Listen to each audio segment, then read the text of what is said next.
ကျ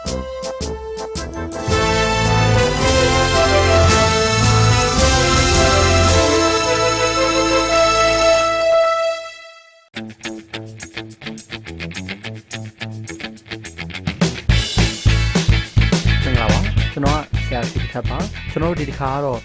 Unit 2 Literature ဆိုတဲ့အကြောင်းပြောကြည့်ကြအောင် Literature ဆိုတာကစာပေလို့အဓိပ္ပာယ်ရပါတယ်အဲ့တော့ Literature အကြောင်းကိုမကြည့်ခင်မှာကျွန်တော်တို့ pre-reading မှာပြီးထားတယ် pre-reading ဆိုတဲ့အချို့ဖတ်ရှုခြင်းမှာပြီးထားတယ်မိခွန်းလေးကိုအရင်ကြည့်ကြည့်အောင် The first question is do you love reading သင်ကစာဖတ်ရတာကိုကြိုက်သလား Okay the second question is reading one of your hobbies စာဖတ်ခြင်းကသင်ရဲ့ဝါသနာတွေတစ်ခုလား 3 name an English story you have read သင်ဖတ်ဖူးတဲ့ English ဇာတ်လမ်းတစ်ခုရဲ့နာမည်ကိုပြောပြပါ and the last question is name a Myanmar story you have read သင်ဖတ်ဖူးတဲ့မြန်မာဇာတ်လမ်းတစ်ခုရဲ့နာမည်ကိုပြောပြပါ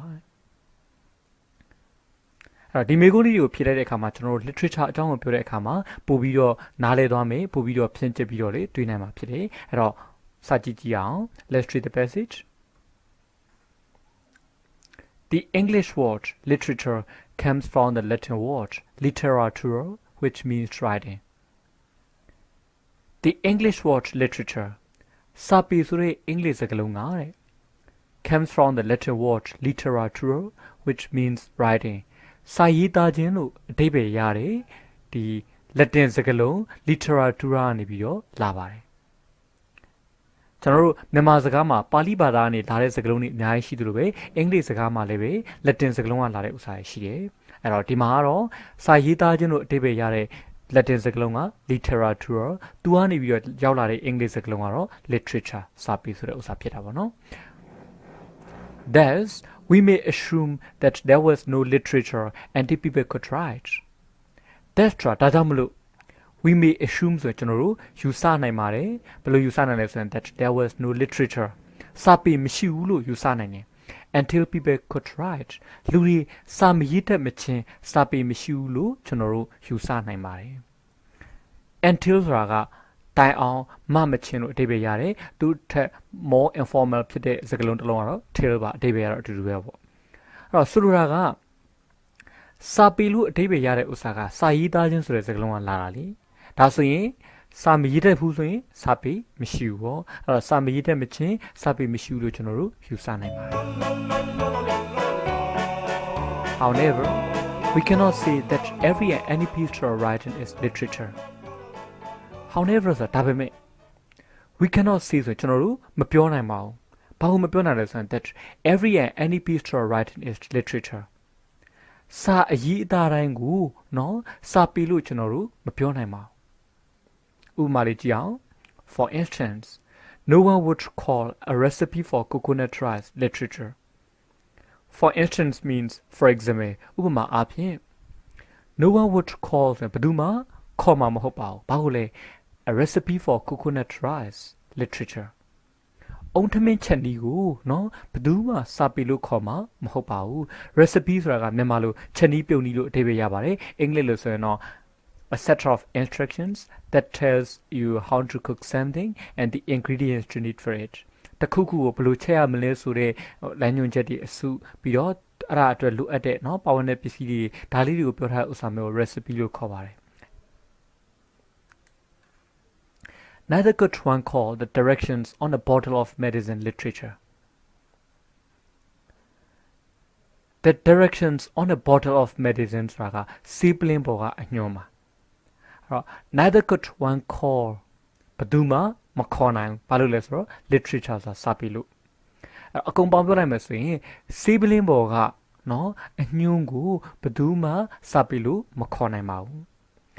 ဒီနေရာမှာ neither ဆိုတာက negative adverb တစ်ခုပါအဲ့ဒါကိုလေးနဲ့စီခြင်းလို့ပေါ့နော်အရှိကနေပြီးတော့တင်လိုက်မယ်ဆိုရင်တနည်းပြောမယ်ဆိုတော့ French position မှာထားလိုက်မယ်ဆိုရင်ကျွန်တော်တို့က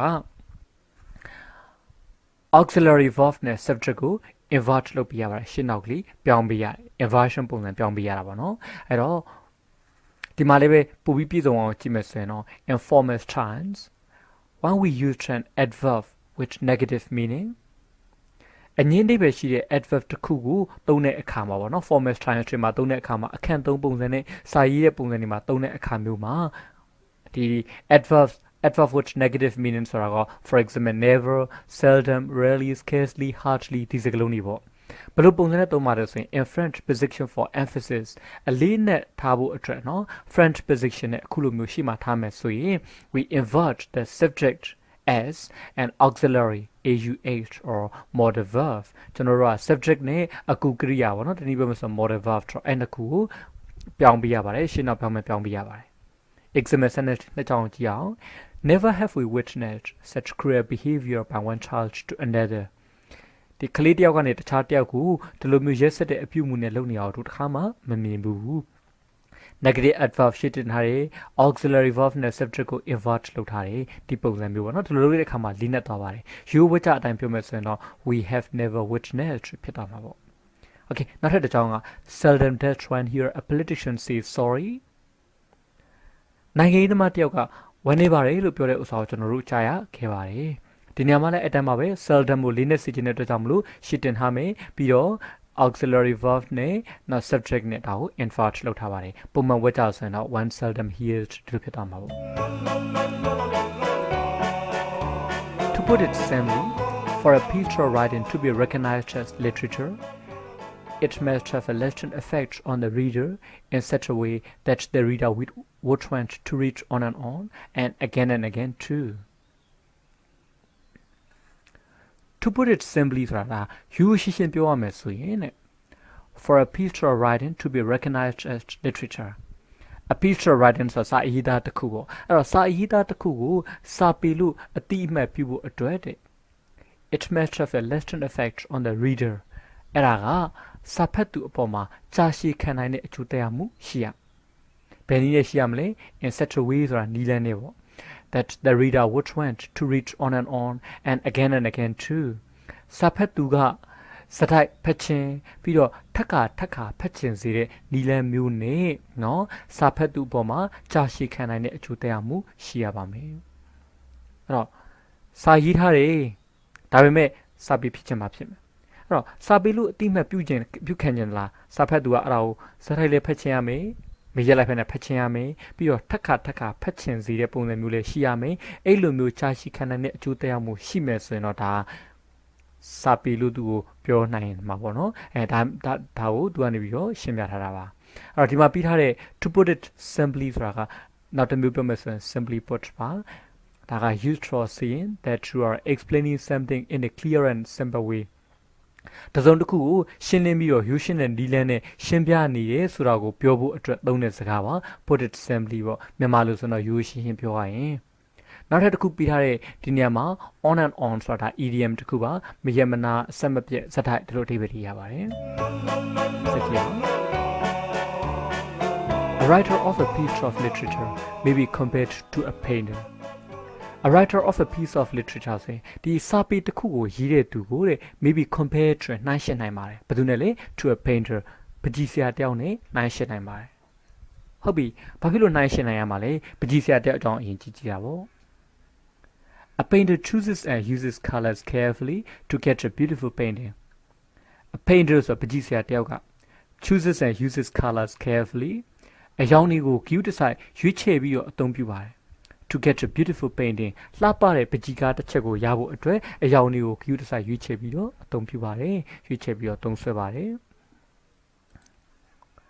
Similarly a writer of a piece of literature chooses and uses his words carefully to turn out a piece of writing that will make his reader wish to read on and even again Similarly ဆိုအလားတူပဲအရှိအပြောခဲ့တဲ့အပိန်တာနဲ့အတူတူပဲပေါ့နော် A writer of a piece of literature စာပေတစ်ခုကိုရေးတဲ့သူကတဲ့ chooses and uses his words carefully သူ့ရဲ့စကားလုံးတွေကို cue တစ်ဆိုင်ရွေးချယ်ပြီးတော့သုံးပြပါတယ်ဘာလို့ဖို့အတွက်လဲ to turn out a piece of writing စာအရေးသားတစ်ခုကိုဖန်တီးဖို့အတွက်ပေါ့ဘယ်လိုစာအရေးသားလဲဆိုရင် that နဲ့ပြန်ညွှန်းမယ် that will make his reader wish to read on and even again သူစာဖတ်သူကိုနော်စရိုက်ဖတ်ခြင်းပြီးတော့ထ Takaraong Pachinsi nine de Eddie Yeda the Kugo Pandibu a dread 2 years ago you decide you chevido a tompuabai. Dinema 10 out means to produce or make something the Kugo Toloda Panida Mugu 10 out debayaba.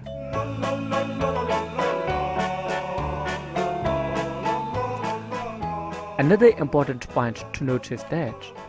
every literate nation has literature of its own. Another important point to note is that every literate nation Sapi Temaude Nanganama has literature of its own. Kubai Sapi Shiesra Pipai. Literature as a field of study is made up of 3 subjects: prose, poetry, and drama. Field Ragadinyama Pinaye Nepeo Pivare. Literature as a field of study. Lila Zia Pinaye Nepe and Nine Sapi Gure is made up of 3 subjects: Padayatune Positavare, prose, poetry, and drama. Sagabi Gabiane Piazet Pipa. At all, English are major and in it, no, Tontameswing, take the Tameswing,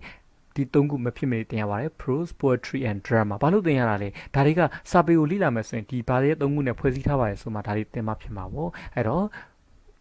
Timaga to Pihare Cheka, prose, poetry, and drama. Tongu Pihare, Chonota Chichi in Tiao, Pramazon prose cane Sativame.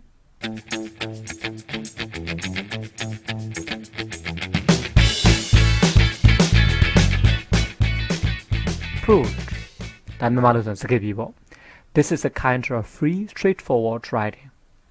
Daga, Yushin Mido, not Lullabido, Leku Yushin Sayida, Pung Musataku. Lullabido, Leku Shiline, Sayida, Pung Musataku, Pipai. Sagabi Pirano. There are no restrictions on the number of words or syllables as they are in poetry. Restrictions are Kandachati Upera. There are no restrictions in Kandachati Mishibao. Pebomale on the number of words or syllables. Sagaloni, Pido Atani, Aji Tradiboma, Kandachati Mishibao as there are in poetry. Kabiama Lumubo, Kabiama Shitlumu, Edi Sagaloni Atani Apoma, Kandachati Mishibao. Thus, letters, essays, articles, biographies, short stories, and novels are all pieces of prose. That's true. Letters, bizarre, essays, Maluso Saisa Gomo, not to essay or essay weburachati, essays, now articles, summary, biographies, atropatidi, short stories, wetuduri, and novels, wetushiri, araria are all pieces of prose. Tari Konoa Zagabidi, Pipari. Wuthering Heights by Emily Bronte, Pride and Prejudice by Jane Austen, and For Whom the Bell Tolls by Ernest Hemingway are well-known novels. Wuthering Heights by Emily Bronte. Emily Bronte yiri Wuthering Heights re Wutubo. This how, no? At this how go Tabu Balime. Ye Sunday how Kurama to a further chance of your. They are she, Emily Bronte, Wuthering Heights and your Kanota Pide, who don't also know Wuthering Heights to Olungu, Piatan Sao only Netamata Shibare, Taha Palau Nemechi Les Roger, Mansaji Yavare, or Mema Bada Piana Shibare, Taka, or Sea Cholan Wanibio, Litan goes to your Pada Piana Shire, the Gerota, Wuthering Heights Raga, Angie Nemeva. Pride and Prejudice by Jane Austen. Jane Austen yiri Pride and Prejudice. Di sauba tu lebe kawajo sao tkuba or certain they are mana ne akara so yo pada piana shibare. Di sao piedon pachin tao pachibono. Nargua and For Whom the Bell Tolls by Ernest Hemingway. Ernest Hemingway yiri For Whom the Bell Tolls count on to them Badutan Sare, no? Eddie Sao Aria are well-known novels. Nemeji, no Lutimia, Nemejo Wutushi, Pipare. For Whom the Bell Tolls. Hello, Saisia Kukua Nibio, count on them Surenamene, Pada Piana Shibares, Diosare Konoa, Kabajo Wuturi Peter Jamlu, Sharp Panama Pada Nele Shibar, Tai Digenazino Kogu, Sharp Video Peshiru Yavare. Taria, they all are pieces of prose through Alunga, Sakadi. Poetry Bakuletia. poetry ဆိုတာဒါကြပြကိုပြောတာပါ poetry is sometimes defined as literature in verse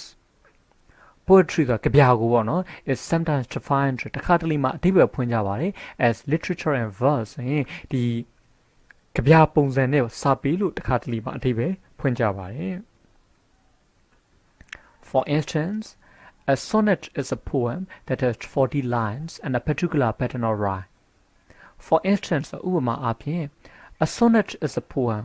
Sonnet ကြပြဆိုတာကကြပြတစ်မျိုးပဲဘယ်လိုကြပြလဲဆိုရင် that has 40 lines and a particular pattern of rhyme. ဒီစာကြောင်း14ကြောင်းနဲ့နော်တိကျကာယံပုံစံ particular pattern of rhyme ဆိုတိကျကာယံပုံစံရှိရဲ့ကြပြတစ်ခုဖြစ်ပါတယ်ဒါကြပြမျိုးစားတစ်ခုပြောပါနော် sonnet.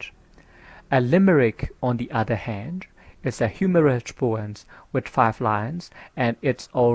rhyming scheme. A limerick on the other hand တစ်ဖက်မှာ limerick ဆိုတာ is a humorous poem ဟာတာမြောက်တဲ့ကြပြဖြစ်ပါတယ် with 5 lines and its own rhyming scheme စာကြောင်း5ကြောင်းနဲ့ကိုယ်ပိုင်ကာယံစနစ်ရှိတဲ့နော်ဟာတာမြောက်တဲ့ကြပြဖြစ်ပါတယ်ဒါ limerick ကျွန်တော်တို့ကြပြမျိုးစား2မျိုးကြောင်းသိပြီ sonnet limerick ဆက်ကြည့်အောင် A lyrical poem another variety expresses the poet's thoughts and feelings about something such as love beauty death etc A lyrical poem another variety ဆိုတခြားအမျိုးအစားဖြစ်တဲ့ဒီခံစားချက်ကြပြပေါ့နော် lyrical poem မှာ expresses the poet's thoughts ကြပြဆရာရဲ့အတွေး and feelings ပြီးတော့ခံစားချက်တွေပေါ့ about something ဆိုတာတစ်စုံတစ်ခုနဲ့ပတ်သက်ပြီးတော့ such as love beauty death etc အချစ်အလှအပတည်ဆုံးခြင်းစတာတွေကဲ့သို့တစ်စုံတစ်ခုရဲ့အကြောင်းနော်ကြပြဆရာရဲ့အတွေးတွေခံစားချက်တွေကိုဖော်ပြပေးပါတယ် For instance, Daffodils by William Wordsworth, Song by Christina Rossetti, and The Light of Other Days by Thomas More are famous lyrical poems. For instance, ဥပမာအဖြစ် Daffodils by William Wordsworth. William Wordsworth Daffodils ရဲ့ကြပြ Daffodils ဆိုတာ Daffodil ပန်းလေးတွေပါနှင်းမန်းဝါလေးတွေတချို့ကပြောတယ်ပေါ့နော်အဲ့တော့ Daffodil ပန်းပါနောက်တစ်ခုက Song by Christina Rossetti ရေးတဲ့ song ပေါ့တခြင်းတီးတယ်အဲ့ဒီကြပြ and The Light of Other Days တခြားနေ့များရဲ့အလင်းရောင်ဆိုတဲ့ by Thomas More ဆို Thomas More ရေးတဲ့ကြပြပေါ့နော်အဲ့ဒါတွေက are famous lyrical poems နာမည်ကျော်ခံစားချက်ကြပြတွေဖြစ်ပါတယ် drama ဘက်ကိုကြည့်အောင် drama ဆိုတာကပြဆက် Sometimes some writers write stories in the form of a play which is to be performed on a stage or a theater or presented as a radio or television program. Sometimes တခါတည်းမှာ some writers write stories တချို့စာရေးဆရာတွေကဇာတ်လမ်းတွေကိုရေးတယ်ဘယ်လိုရေးလဲဆို in the form of a play ဆိုတာပြဆက်ပုံစံနဲ့ရေးတယ် which is to be performed on a stage or a theater စင်ပေါ်မှာဒါမှမဟုတ်ပြဆက်ရုံပေါ်မှာဒီတင်ဆက်ပြသဖို့ or presented as a radio or television program radio ဒါမှမဟုတ် television အစီအစဉ်တွေမှာပေါ့နော်အဲ television program တွေမှာတင်ဆက်ပြသဖို့ပြဆက်ပုံစံနဲ့ဇာတ်လမ်းတွေကိုရေးကြတယ် such plays are known as drama အဲ့လိုပြဆက်တွေကိုပြဆက်ဇာတ်လမ်းတွေကိုပြဆက်လို့သိကြပါတယ်အဲ့တော့ဒီမှာကြည့်လိုက်မယ်ဆိုရင် drama လည်းပဲပြဆက် play ကလည်းပြဆက်ပေါ့တကယ်တော့သူတို့နှစ်ခုအတိအပဲဆင်တူပါတယ်အင်္ဂလိပ်လိုကြည့်မယ်ဆိုရင်တော့ပိုရှင်းသွားမယ် play ဆိုတာက a piece of writing အရေးသားတစ်ခုပါ performed by actors in a theater on a television show ဒီတေးဥဆောင်တွေကနေပြီးတော့ပြဆက်ရုံဒါမှမဟုတ် television ဒါမှမဟုတ် radio မှာအဲ့လိုမျိုးတင်ဆက်ပြသတဲ့အရေးသားတစ်ခုဒါ play လို့ခေါ်ပါတယ် drama တော့သူလည်းပဲ a play ပါ a play for the theater television or radio ပြဆက်ရုံ television ဒါမှမဟုတ် radio တွေအတွက်ဒီပြဆက်ကို drama လို့ခေါ်တယ်နောက်တစ်ခုကျတော့ဒီ plays တွေအကုန်လုံးမှာ plays consider as a form of literature စာပေပုံစံအနေနဲ့ယူဆတဲ့เนาะအဲ့ဒီ plays တွေအကုန်လုံးလည်းဒါ drama လို့ခေါ်ပါတယ် There are 3 kinds of drama: comedy, tragedy, and tragicomedy. There are three kinds of drama ဆိုပြဆက်သုံးမျိုးရှိတယ်။အားရ comedy စမျိုးပေါ့ tragedy အလွမ်းစက်နဲ့ and tragic comedy အလွမ်းအတော်ဆုံးနဲ့ပြဆက်တီဖြစ်ပါတယ်။အဲ့ထက်မှာ comedy အကြောင်းအရင်ကြည့်ကြအောင်။ A comedy is a play that is amusing and it makes people laugh. A comedy is a play ဆိုရင်ဇာတ်မျိုးဆိုတာကပြဆက်တစ်ခုပါဘယ်လိုပြဆက်လဲဆိုရင် that is amusing ဆိုရှင်မျိုးစရာကောင်းပြီးတော့ and it makes people laugh လူတွေကိုရှင်မောစေတဲ့ပြဆက်ဖြစ်ပါတယ်အဲ့တော့ဇာတ်မျိုးဆိုတာကရှင်မျိုးစရာကောင်းတဲ့ပြဆက်ဖြစ်တယ်သူကလူတွေကိုရှင်မောစေရပေါ့ In such a play အဲ့လိုပြဆက်မှာ the characters may be amusing ဇာတ်ကောင်တွေကရှင်မျိုးဖို့ကောင်းနိုင်တယ် or the events may be amusing ဒါမှမဟုတ်ဖြစ်ရတဲ့ရှင်မျိုးဖို့ကောင်းနိုင်တယ် or both are amusing ဒါမှမဟုတ်နှစ်ခုစလုံးကရှင်မျိုးဖို့ကောင်းနိုင်ပါတယ်ပြန်ပြောရမယ်ဆိုရင် in such a play the characters may be amusing or the events may be amusing or both are amusing As to Like It and A Midsummer Night's Dream are well-known comedies written by William Shakespeare As to Like It မင်းသဘောအတိုင်းပေါ့ and A Midsummer's Night's Dream နွေလည်းညအိမ်မက်ပေါ့ဒါပြဆက်စောက်တွေအဖုံပုံရမှာအဲ့ဒီက a well-known comedy written by William Shakespeare ရေးခဲ့တဲ့လူသိများတဲ့အတော်ပြဆက်တွေဖြစ်ပါတယ် A tragedy is a play that has a very sad ending A tragedy is a play ဆိုရင် advance ဆိုတာကတော့ပြဆက်တစ်ခုပါဘယ်လိုပြဆက်တစ်ခုလဲဆိုတော့ that has a very sad ending အလုံးဝမ်းနည်းစရာအဆုံးသက်ရှိတဲ့ပြဆက်ဖြစ်ပါတယ် Such a play usually tells about the heroic struggle and the downfall of the main character. Such a play ဆိုအဲ့လိုပြဆက်ကခုန tragedy မှာပါတယ်ပြဆက် tragedy လိုမျိုးပေါ့နော်ပြဆက်က usually tells about the heroic struggle and the downfall of the main character. အဓိကဇက်ကောင်ရဲ့နော်သူရဲကောင်းဆန်တဲ့ရုန်းကန်လှုပ်ရှားမှုတွေပြီးတော့ downfall ဆိုတဲ့အတက်အကျတွေအဲ့ဒီအကြောင်းကိုပြောပြရှိပါတယ် Shakespeare's Macbeth and Julius Caesar are famous tragedies of English literature. So is Romeo and Juliet. Shakespeare's Macbeth and Julius Caesar. Shakespeare ရဲ့ Macbeth ပြီးတော့ and Julius Caesar ဒါလေးချာဘူးလားမသိဘူးနော် Macbeth ဇလံပြီးတော့ Julius Caesar ဇလံအဲ့ဒါတွေက are famous tragedies of English literature. English စာပေရဲ့ဒီကြော်ကြားတဲ့နော်အလွမ်းဆက်တွေဖြစ်ပါတယ် So is Romeo and Juliet. ဒါလည်းမကြောက်ဘူးနော်မှာ Romeo and Juliet တော့ကြောက်ပါလိမ့်မယ် Romeo နဲ့ Juliet လည်းပါပါတယ် A tragic comedy is a type of play that is both sad and amusing. A tragic comedy ဆိုတာအလွမ်းတော်ဆုံးတဲ့ဇာတ်ဆိုတာတော့ is a type of play ဆိုရင်ပြဇာတ်အမျိုးအစားပါ that is both sad and amusing. ဝမ်းနည်းစရာလည်းကောင်းရှင်မြူးစရာလည်းကောင်းတဲ့ပြဇာတ်အမျိုးအစားပါတဲ့ The Winter's Tale and The Tempest are well-known Shakespeare's tragic comedies. The Winter's Tale ဆိုတာဆောင်းရာသီပုံမြင်ပေါ့ and The Tempest မိုးတက်မုန်တိုင်းเนาะအဲ့ဒါတွေက are well-known Shakespeare's tragic comedies. Shakespeare ရဲ့နာမည်ကျော်အလွမ်းတော်ဆုံးတဲ့ပြဇာတ်တွေဖြစ်ပါတယ် When a novel or a poem or a play is the highest quality, it becomes a classic. A novel ဝတ္ထုရှိတဲ့ဘုတ် a poemကပြတဲ့ဘုတ် or a play ပြဇာတ်တဲ့ဘုတ်ပေါ့နော်အဲ့တော့အဲ့ဒီ when a novel or a play or a poem or a play is the highest quality ဝတ္ထုရှိတဲ့ဘုတ်ကပြတဲ့ဘုတ်ဒါမှမဟုတ်ပြဇာတ်တဲ့ဘုတ်ကအမြင့်ဆုံးအရေးအသွေးရှိတဲ့အခါမှာ it becomes a classic အဲ့ဒါကကန်ဝင်ဖြစ်လာပါ Thus, classics in literature are novels, poems, and plays that are of top quality. Classics in literature ဆိုစာပေမှာဂန်ဝင်ဆိုတာကတော့ are novels ဝတ္ထုရှိတွေ poems ကဗျာတွေ and plays ပြဇာတ်တွေ that are of top quality ဆိုရင်ဒီထိပ်တန်းအရေးတွေရှိတဲ့ဝတ္ထုရှိတွေကဗျာတွေပြဇာတ်တွေဒါတွေဖြစ်ပါတယ် They are pleasurable to read at any time. Pleasurable ဆိုတာနှစ်လိုပဲကောင်းတာပေါ့အဲ့တော့ they are pleasurable to read at any time ဆိုရင်သူတို့ကဘယ်အချိန်မှမဆိုဖတ်ရတာကနှစ်လိုပဲကောင်းပါတယ် and they have enduring cultural value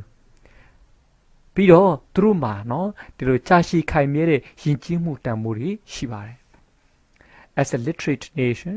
ours is a literate culture and hence we too have our own literature. as a literate nation ဆိုစာပေတက်မြောက်တဲ့နိုင်ငံတစ်ခုအနေနဲ့ပေါ့ ours is a literate culture ကျွန်တော်တို့နိုင်ငံက